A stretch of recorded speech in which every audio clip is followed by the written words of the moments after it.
nchi ambayo walikuwa wametoka, kwa sababu alifia Babeli. Na alifia Babeli kwa sababu alikuwa amefanya kazi kubwa sana. Sasa kuna nyakati mbalimbali zimepita tangu umbaji, tumefundishwa tangu kitabu kile hadi sasa Kristo amekuja. Hata sasa majira haya tulionayo ni majira ambayo tumepita katika nyakati kama tulivyokuwa tunasoma. Ukisoma utaona kuna nyakati za mitume, sijui za wapi. Sasa hivi hizi nyakati tunaenda katika umilele, na hizi nyakati ni kama vile wale watu walipopelekwa kule Babeli walifika. Ule muda ulikuwa ni muda wa mpito, hata Mungu hakuwa ameweka kwenye ratiba zake. Ni kama kanisa leo tulivyo. Huu muda tuliokuwa tumepita, huu muda mrefu ni muda wa mpito. Sio kwamba Mungu anasema hivi kwamba alikuwa anazitazama kama aoni. Na ndio maana anastaka sasa hivi watu watubu.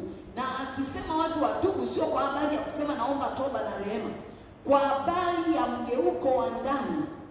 Anaposema kwa habari ya toba, ni kwa habari ya kugeuka kule ndani. Na ninaposema habari ya kumjua Mungu katika viwango vipya, huwezi kumjua Mungu katika viwango vipya kama hujapata lile geuko la ndani.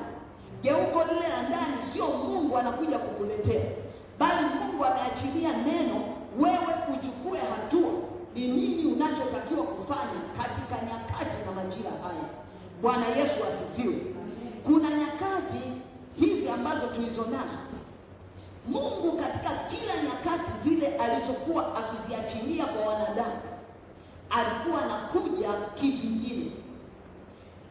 Usifikirie hivi kwamba Mungu alipokuja kwa habari ya anguko nyakati hizo alikuja hivyo hivyo hata katika habari za manabii. Usifikirie wakati wa manabii alikuja hivyo hivyo kama alivyokuja kwa Yesu Kristo. Katika majira haya ni majira ambayo yamebeba nyakati, zimo nyakati ndani ya majira, na kusudi limebebwa ndani ya majira yale. Na hilo kusudi limekuja kwa ajili ya kuwatoa, kuwatengeneza watu. Ni wakati ambao hauhitaji mtani, ni wakati ambao unakuhitaji wewe mwenyewe hivi kwamba unaamua nini. Na ni wakati ambao Mungu anaenda kufanya kazi na watu waliomjua kwa viwango vipya, si kwa viwango vile ambavyo ulivyokuwa unamjua. Kama ukisikia habari ya dini, na ndio maana watu wengi robo shanda rabosaya rekendere shaka rabosaya rikanda rabashaka. Ni wakati ambao kila mmoja hautaki kuangalia habari ya dini yangu. Kuna watu wengi wanaenda kuanguka kwa sababu ya dini zao, wakitazamia hivi kwamba mimi dini yangu, wakitazamia mimi ni dini ya baba yangu, wakitazamia mimi ni dini ya mume wangu. Na kuambia wakati na kipindi hicho kimeisha pita. Kuna wakati wa mtu kupambania nafsi yake yeye mwenyewe, sio wakati ambao unatufanya hivi kwamba tuungamanike kiimani. Tunakuja kwenye hema pamoja, lakini kila mmoja Mungu anataka amjue. Kanisa la Mungu lilimwamini Mungu. Nimesema habari ya taifa la Israeli. Habari ya taifa la Israeli, kila mmoja alikuwa anajua hivi kwamba Mungu ni Mungu wa Ibrahim, Mungu wa Yakobo, na Mungu wa Isaka. Walikuwa wanajua, sio kwamba walikuwa wajui. Lakini katika kujua kwao haikuwaletea hivi kwamba Mungu awasamehe, haikuwaletea wasife jangwani, haikuwaletea wameenda katika ile nchi kule Babeli kwamba Mungu atawatoa kwa sababu kwa jinsi gani.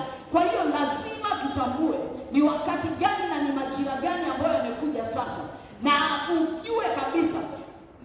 Anasema heri mwanzo wa jambo kuliko mwisho wa jambo. Huu ni mwisho wa jambo. Hapa Mungu anataka tuondoke. Kuna spidi za kuondokea hapo, sio kuna kuondoka kwa kujivutavuta.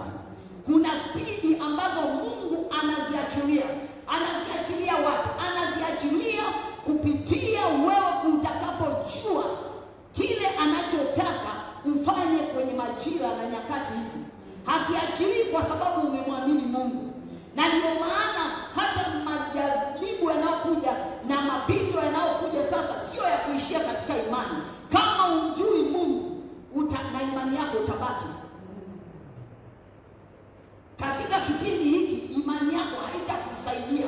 Maana yake kama utakuwa umesimama katika imani, mapito na majaribu yatakuja magumu kiasi kwamba imani yako itasukasuka. Lakini kama unamjua Mungu na unajua umetoka wapi na unaenda wapi na unatazamia nini, hicho kitakufanya uvuke. Tofauti na hapo hakuna kabisa. Kwa sababu kanisa la Kristo limekaa katika kumwamini Mungu miaka maelfu. Tangu uumbaji Biblia inasema habari ya imani. Lakini watu wanasema wanamwamini Mungu. Biblia inasema hata mashetani yanaamini na kutetemeka. Kama mashetani yanaamini na kutetemeka, lakini hayasemi, yanasema Yesu Kristo ni Bwana, lakini hayatendi haki yake. Ndivyo ilivyo hali ya kanisa leo. Kanisa leo limekaa katika hali, ukimuuliza mtu wewe unaamini?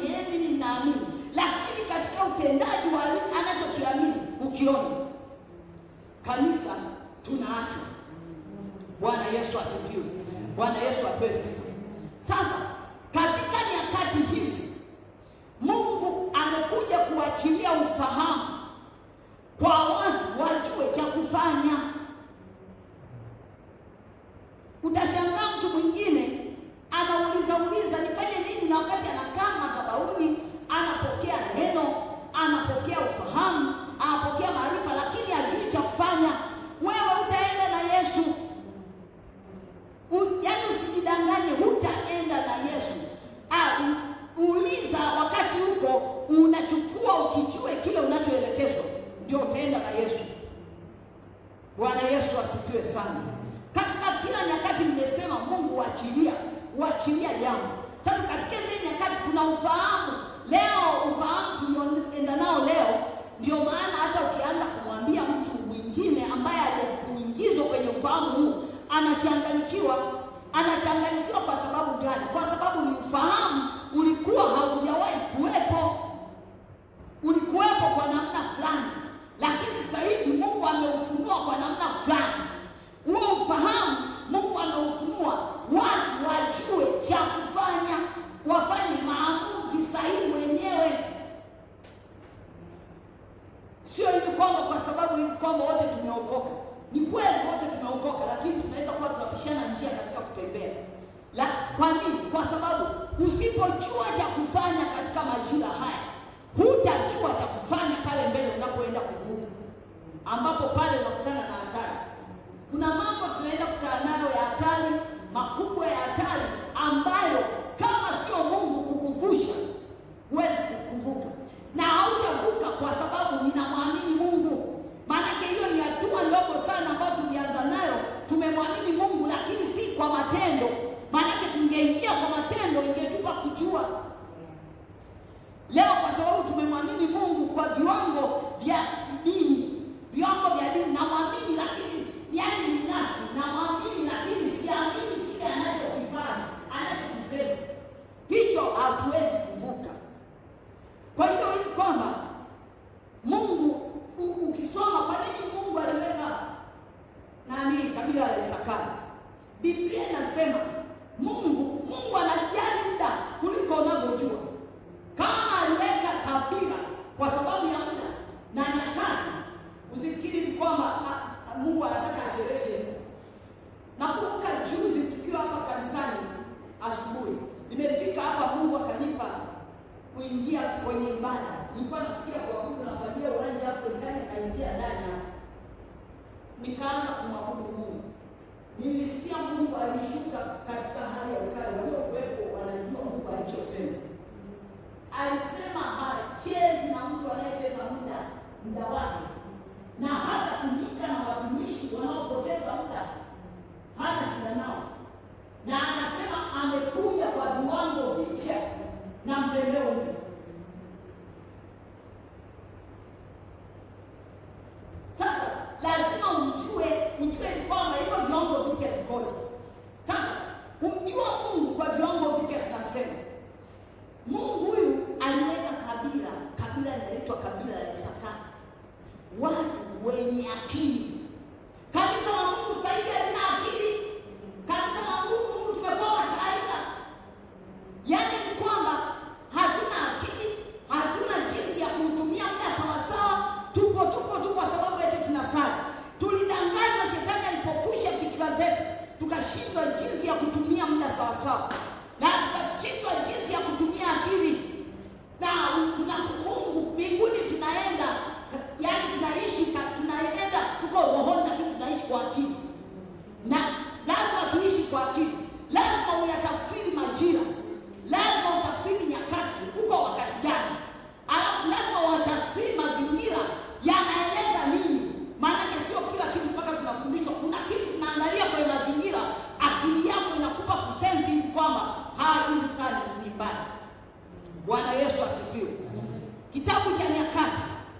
usome pale, Mungu atatusaidia.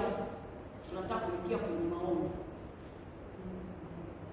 Kitabu cha Nyakati wa Pili sura ya 12, sura ya 5. Hivyo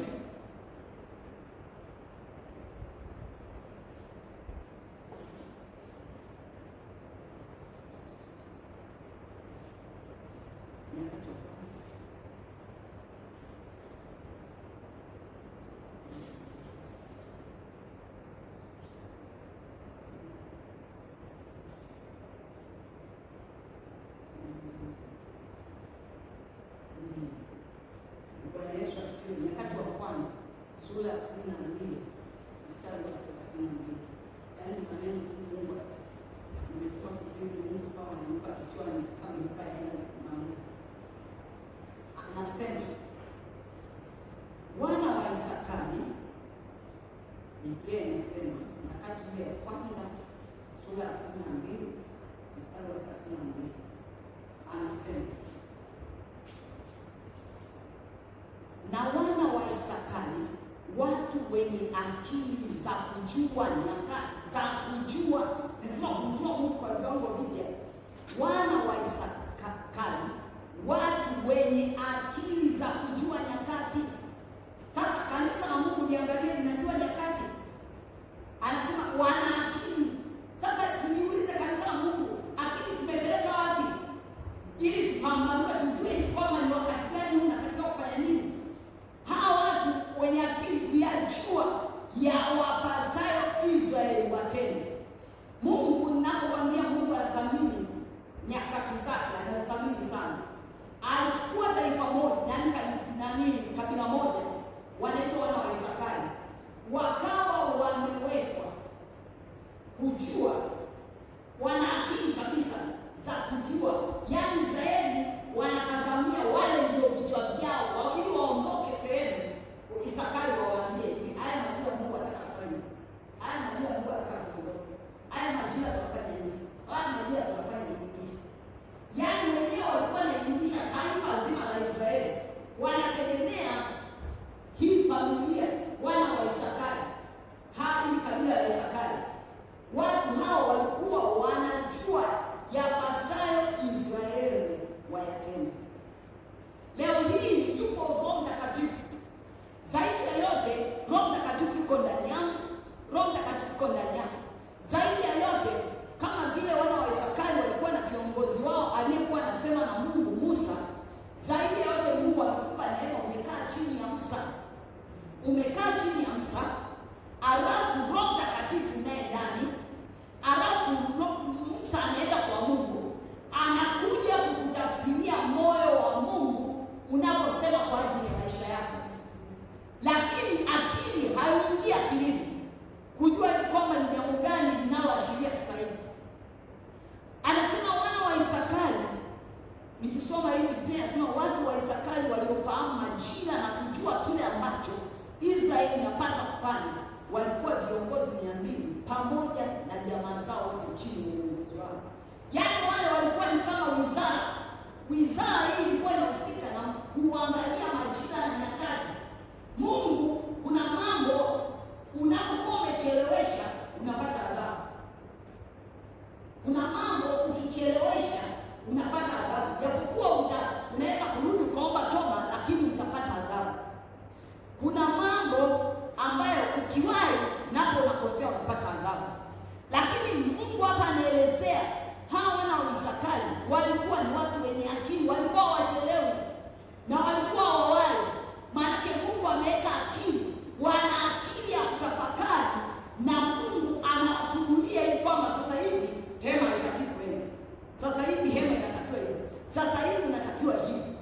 Sasa kanisa la Mungu tumekuwa yani watu tusio na akili, yani hatuna akili, hatujui kukamata majira, hatujui frequency zetu hazikamati. Hata kama tunafundishwa, hata Roho Mtakatifu akikwambia kitu alikamati frequency. Mimi katika hilo nilikataa. Ningekuwa hivi kwamba siwezi katika hilo lipo, nisingeweza kutoka kule kwa mchungaji wangu. Nilitoka kwa sababu niliona haya ni majira hapa, yaani haya majira natakiwa kwenda chuoni. Nani anikataze? Nani anikataze? Nitamwambia yule aliyeniumba. Nikisha kubaliana na yule naenda. Haya majira natakiwa kufanya nini? Nafanya. Kwa sababu gani? Ukichanganya na majira. Sasa hivi tunaenda kuingia katika kipindi kigumu sana. Ni kipindi ambacho ni kweli watu tutasoma, ni kweli tutamtumikia Mungu, lakini kuna utumishi mgumu. Utumishi ambao tunaoenda kutumika sio utumishi wa kusema na muamini Mungu. Na muamini Mungu utabeba vilago. Unatakiwa umjue Mungu. Ukishamjua Mungu itakupa stamina. Ai kwamba hata kama napita katika hali gani, Mungu ni naye, simwachi Mungu. Hata kama nitapitishwa kwenye tundu, simwachi Mungu. Lakini mara zote sasa hivi kanisa limepitia kwenye vijaribu vidogo vidogo, watu wamemwacha Mungu kwa majaribu madogo madogo. Kwa sababu wanasema wanamwamini Mungu. Tuna mtindo wa kuingia kumwamini Mungu kama kwenye birika la biashara. Mtu anaingia na kutoka. Hilo jambo limeniponza kanisa, na nikwambie kwamba watu wengi wanaenda kumwacha Mungu. Watu wengi ambao walikuwa na Mungu wanaenda kumwacha Mungu. Bali wataokolewa watu watakaookoka katika nyakati hizi. Watakuta ili kwamba mfumo uko hivyo. Kwa hiyo watakubaliana na hali zote kwa sababu wameokoka katika majira na nyakati za hivi. Lakini yule aliyekuwa ameokoka kwenye majira ya kujivutavuta huko, alafu akafanya mzaa, alafu akutane na hata mambo tutaenda kupitia, atamwacha Mungu. Maanake ataona alipokuwa amezoea kwamba Mungu ampendi, kwamba Mungu hivi na hivi, atamwacha. Lakini Mungu anataka tumjue yeye kwa viwango vipya ambavyo ulikuwa hujawahi kusikia, ambavyo tumekuja kusikia hapa chuoni. Tumekuja kusikia habari ya viwango vipya vya kumjua Mungu na habari ya kuishi na Mungu. Tumefundishwa hakuna tulichofichwa hata kitu kimoja. Tumejua ni kwamba natakiwaje kuishi na Mungu, sitakiwiji kuishi na Mungu, na mfano halisi tumeuona. Sasa wewe unacho kipi cha kwenda kumwambia Mungu? Maanake ni kwamba hapo tulipo leo hii unaweza kuwa ukashindwa kumtumikia Mungu sababu ya mkate. Mwaka kesho, kuanzia mwaka kesho, yaani mambo yanaenda kubadilika mpaka hatujui kitakapofika mwaka 2030 kwenda 33 kuna jambo gani linaenda kutokea. Kuna watu wanaenda kupokea chapa, si kwa sababu wameambiwa njoo upokee chapa. Kama ukishindwa sasa hivi kumjua Mungu katika vile viwango ambavyo ni stahiki, alafu kabaki na kumwamini Mungu na kumjua Mungu kwa mashtuko, ina maana unaenda kuachana na Bwana Yesu. Haleluya, haleluya. Mungu ana tabia ya kuhamisha watu kiufahamu. Mungu ni Mungu wa hatua, na Mungu kila hatua anayopita nao katika nyakati 7 alikuwa anawahamisha katika ufahamu. Na hata sasa hivi, kwa nini Mungu ametuzungukia kuanzia mwaka juzi? Ili tuingie kwenye kusudi ambalo amelikusudia yeye, ambalo hilo kusudi ndio kusudi la urejesho, kusudi la matengenezo, kusudi kwa ajili ya unyakuo. Ili lazima tuweze kuingia pasipo kuingia kumwabudu Mungu katika roho na kweli. Maanake Mungu anatukuta katika ibada ya roho na kweli ikiendelea, anakuja kunyakua kanisa lake. Na kama hivi kwamba tutakumbatia vile vitu vinavyokaa ndani ya mioyo yetu, ndani ya nafsi zetu, tukakumbatia hivyo vitu ambavyo Mungu amekuwa akisema nasi, ili kwamba tutakiwi kuwa navyo, hatuwezi kuwa watakatifu. Na kama hatuwezi kuwa watakatifu, ibada katika roho na kweli tutaisikia kwa mbali. Na kama tutakuwa tunaisikia kwa mbali, hukumu ya milele inatuhusu. Bwana Yesu apewe. Haleluya, haleluya. Tunataka kwenda kuomba. Ngoja nimalizie kidogo tu tuingie kuomba. Yatakusaidia. Mungu ana tabia ya kuhamisha watu wake kiufahamu. Wewe kama mtoto umezaliwa kwenye familia fulani, mtoto wako umemzaa kuanzia yuko mdogo mpaka anakuwa, yaani naona utapendezwa na hicho kitu. ina maana huyo kama hawezi hata kuja kitu kibaya atakamatwa pale. Sasa Mungu huwa anaenda, ni Mungu wa hatua. Tunaokoka hatujui kitu chochote, tunakuja tunajazwa maarifa yake. Anapotujaza hekima yake inatupa maarifa. Maarifa yale yanakugeuza unakuwa na ufahamu. Ufahamu unageuka unakuwa ujuzi. Sasa Mungu anaanza kutembea na wewe, anaanza kutembea na wewe umenyenyekea chini ya Roho Mtakatifu kwa ujuzi aliyoweka ndani yako. Yaani umemjua Mungu, ndio anaanza kukuhamisha kupeleka sehemu. Sasa katika nyakati hizi Mungu anaenda kutumika na watu wanaomjua. Watu wanaomjua ndio anaenda kutumika nao. Wao kama hivi kwamba unafikiri ni mtani, niulize Paulo wakati watu wanaokoka Efeso na katika kitabu cha Kolosai alikuwa anawaombeaje wale watu? Alikuwa anaombea akisema Mungu wa Bwana wetu Yesu Kristo Baba wa utukufu awape ninyi roho ya hekima na ufunuo katika kumjua. Katika kumjua alitazamia watu wamjue Mungu. Kwa nini wamjue? Hakuna mambo pale anasema wakimjua watajua tumaini la uto wao. Leo hii watu hawajui kuna tumaini gani katika mwito wa wokovu wetu ambao Mungu ametuita, ametuweka. Watu hawajui. Na ndio maana kumekuwepo na watu siku mbili ameokoka, siku mbili hajaokoka, siku mbili yuko yellow, siku mbili yuko njano, kwa sababu hajui.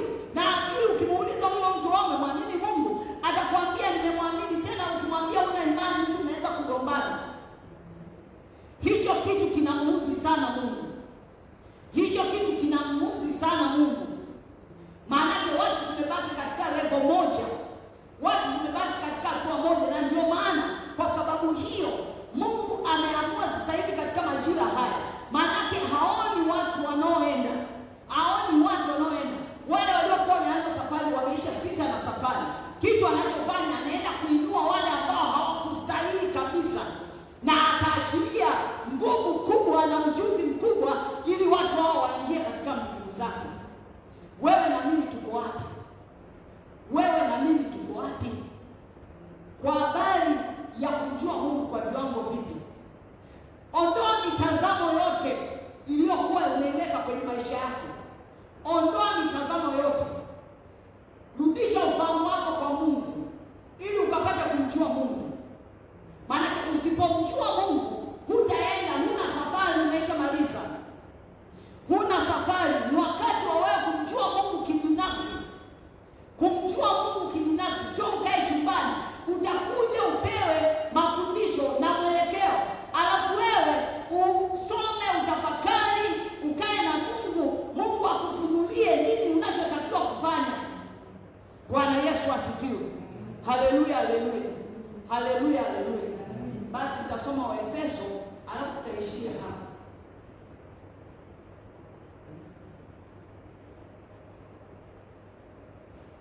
Waefeso tusome.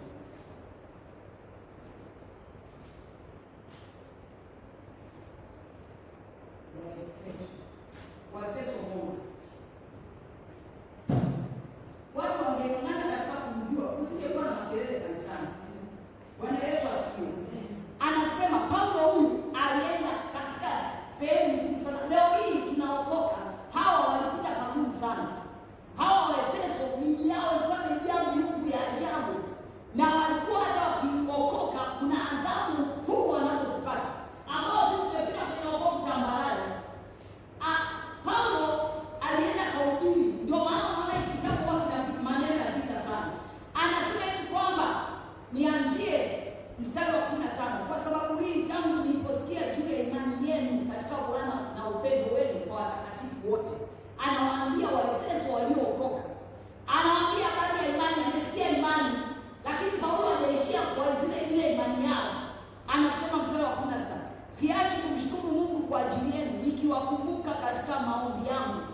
Nazidi kumwomba Mungu wa Bwana wetu Yesu Kristo, Baba wa utukufu, awajalieni ninyi roho ya hekima na ya ufunuo ili mpate kumjua zaidi. Ili mpate kumjua zaidi.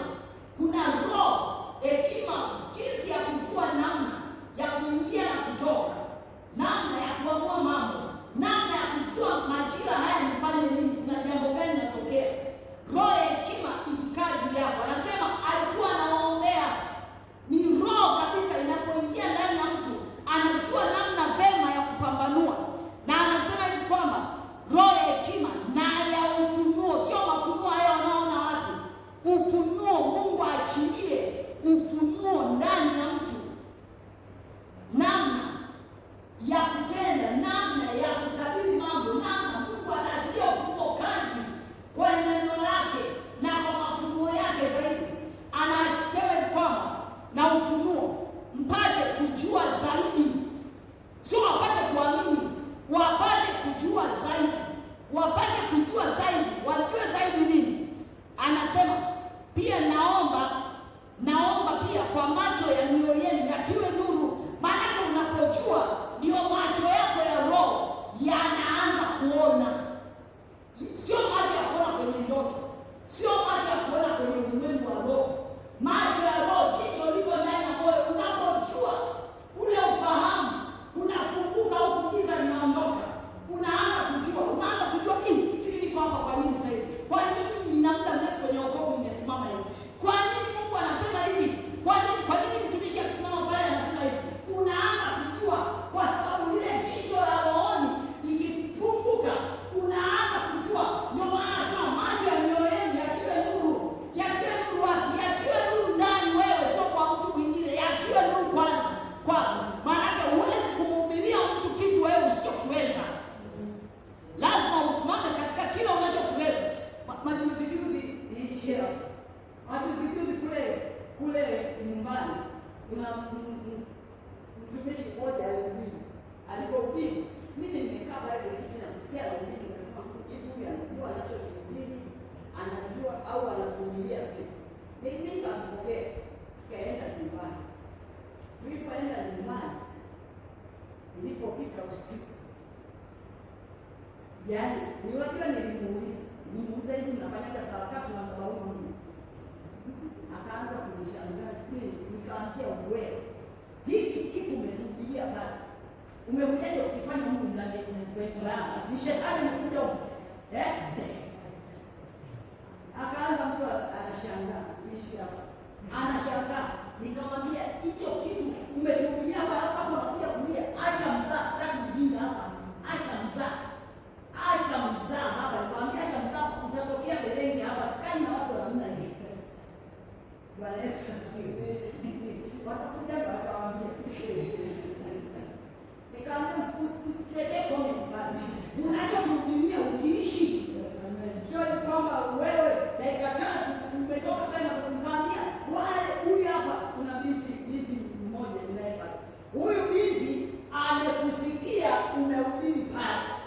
Hapa anakuja kukuona yamekushinda. Ni nini unachofundisha?